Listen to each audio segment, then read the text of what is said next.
parlais hier avec un client. Est-ce que mon assurance va payer ? Alors, ça a été la grosse polémique au tout début de la crise.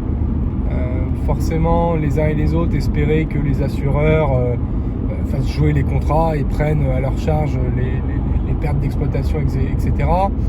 Sauf que le risque de catastrophe sanitaire, puisqu'on est bien sur une catastrophe sanitaire, n'est pas inclus dans les contrats d'assurance tels qu'ils sont habituellement rédigés. C'est d'ailleurs plutôt logique selon les différents experts et personnes qui s'y connaissent beaucoup mieux que moi sur le sujet. Le risque de pandémie, il est inassurable parce que le montant, la durée, les conséquences sont très difficilement chiffrables et mesurables. Donc c'est pour ça que les contrats, en l'état actuel des choses, ne prennent pas en compte le risque sanitaire. Alors, ça a évolué sur 2 points à ce niveau-là. D'une part, le gouvernement est en train de travailler justement sur la création d'un fonds qui pourrait justement, à l'avenir, indemniser ce risque de catastrophe sanitaire et de pandémie. Mais bon, ça c'est quelque chose qui ne trouvera pas à prendre effet rapidement. Pourquoi ? Parce que déjà le montant à collecter est énorme en vue d'assurer ce risque.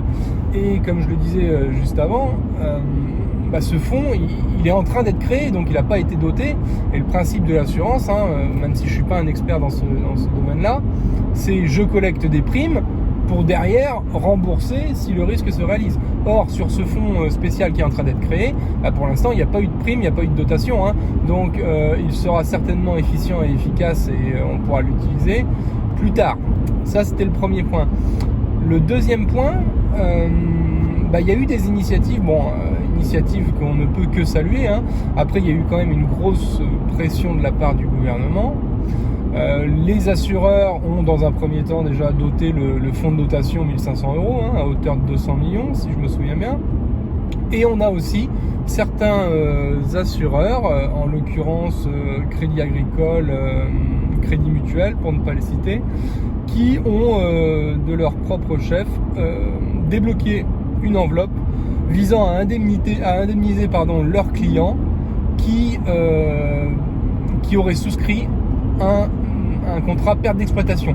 Donc le contrat perte d'exploitation de ces clients ne prévoit pas spécifiquement ce risque coronavirus, mais pour autant, les établissements que je viens de vous citer ont décidé de débloquer une enveloppe pour indemniser tout de même leurs clients qui ont un contrat d'assurance avec perte d'exploitation. Alors, on ne sait pas exactement quelles seront les modalités d'indemnisation et les montants, mais on parle d'enveloppe d'indemnisation de 1500 à 20 000 euros suivant la taille de l'entreprise.